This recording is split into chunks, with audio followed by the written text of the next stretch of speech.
আচ্ছা, একটা কথা মনে হয় তোমরা সবাই রিলেট করতে পারবে। আজকাল যে রিলেশনশিপগুলো কেন ভালো করে টিকছে না?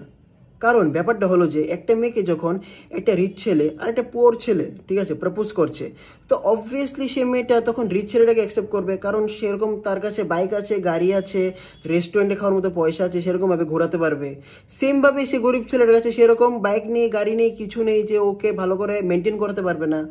কিন্তু ব্যাপারটা হলো যে তখন যখন রিচ ছেলেটা যখন সব চাওয়া পাওয়া যখন সব শেষ হয়ে গেছে, যখন তারপরে যখন ব্রেকআপ করে ফেলেছে, তারপরে কেন ব্যাপারটা হলো যে সেই মেয়েটা বলবে যে সব ছেলেরা সমান, সব ছেলেরা সমান, কাউকে বিশ্বাস করা যেতে পারে না, সবাই ধোঁকাবাজ।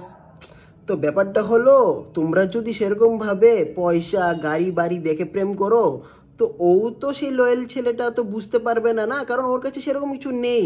তোমাকে ও মন থেকে ভালোবাসতে চাইছে। তো ব্যাপারটা হলো যে তোমরা যখন রিলেশনশিপে যাবে, ওর ব্যাকগ্রাউন্ড কিছু না, ঠিক আছে, ওর মন দেখে আর ওর লয়্যালটি দেখে বা অনেস্টি দেখে সব কিছু দেখে যাবে।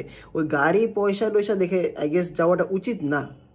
আই গেস কথাটা একটু হলেও রিলেট করতে পারবে।